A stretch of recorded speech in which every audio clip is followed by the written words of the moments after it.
No one can deny all that, Socrates. But whenever you talk in this way, your hearers feel a certain misgiving. They think that, because they are inexperienced in your method of question and answer, at each question the reasoning leads them a little farther astray.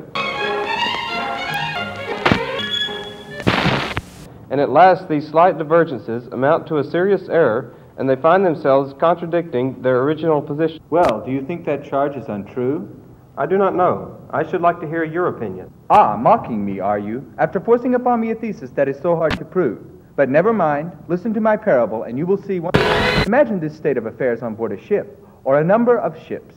The master is bigger and burlier than any of the crew, but a little deaf and short-sighted, and they besiege the master himself, begging him urgently to trust them with the helm. And sometimes, when others have been more successful in gaining his ear, they kill them or throw them overboard, and after somehow stupefying the worthy master with strong drink or an opiate, take control of the ship, make free with its stores, and turn the voyage, as might be expected of such a crew, into a drunken carousal. Besides all this, they cry up as a skilled navigator and master of seamanship, anyone clever enough to lend a hand in persuading or forcing the master to set them in command. Every other kind of man they condemn as useless. They do not understand that the genuine navigator can only make himself fit to command a ship by studying the seasons of the year, sky, stars, and winds, and all that belongs to his craft. And they have no idea that, along with the science of navigation, it is possible for him to gain, by instruction or practice, the skill to keep control of the helm, whether some of them like it or not. If a ship were managed in that way, would not those on board be likely to call the expert in navigation a mere stargazer, who spent his time in idle talk and was useless to... Quite true.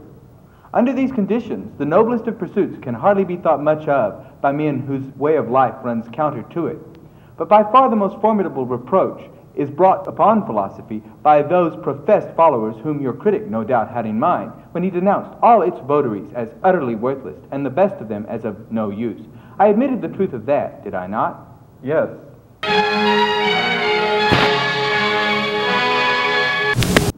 Well, we have explained why the better sort are of no use. Shall we now go to the question why the majority cannot fail to be worthless, and try to show, if we can, that here again the fault does not lie with philosophy? Yes. Next, then, we must study the influences that corrupt this nature, and in many cases completely ruin it, though some few escape, who, as you remark, are said to be of no use, but not altogether worthless. Then we will consider the quality of those counterfeit natures which take to a pursuit too high and too good for them, and by their manifold delinquencies have fastened upon philosophy, all the world over, the reputation you spoke of. What are these corrupting influences? I will describe them as well as I can. Everyone, I think, would agree that a nature with all the qualities we require to make the perfect philosopher is a rare growth, seldom seen among men. Extremely rare. Consider then how many grave dangers threaten to destroy courage, temperance, and all the rest away from philosophy. That does sound strange. Beauty, wealth, strength, powerful connections, so forth. You know the sort of thing I mean. Yes, but I should like you to explain in more detail. The matter will be clear enough, and what I have just said will not seem so strange when you have grasped the underlying principle.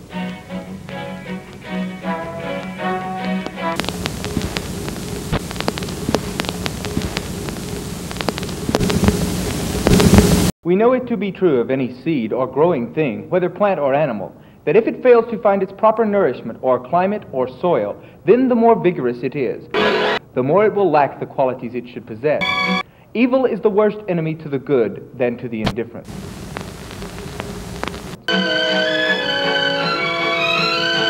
So, it is natural that bad conditions of nurture should be peculiarly uncongenial to the finest nature, and that it should come off worse under them than natures of an insignificant order. That is so.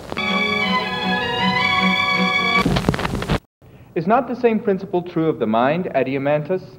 If early training is bad, the most gifted turn out to be the worst. Great crimes and unalloyed wickedness are the outcome of a nature full of generous promise, ruined by bad upbringing. I quite agree.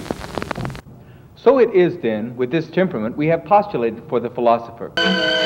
Given the right instruction, it must grow to the full flower of excellence. But if the plant is sown and reared in the wrong soil, it will develop every contrary defect, unless saved by some miracle. Or do you hold the popular belief that, here and there, certain young men are demoralized by the private instructions of some individual sophist? Does that sort of influence amount to much? Is it not the public itself the greatest of all sophists? When does that happen? Whenever the populace crowds together at any public gathering in the assembly, the law courts, the theater, or the camp, booing and clapping till the rocks ring and the whole place redoubles the noise of their applause and outcries. In such a scene, what do you suppose will be a young maid of mine? How could the private teaching of any individual sophist avail in counteracting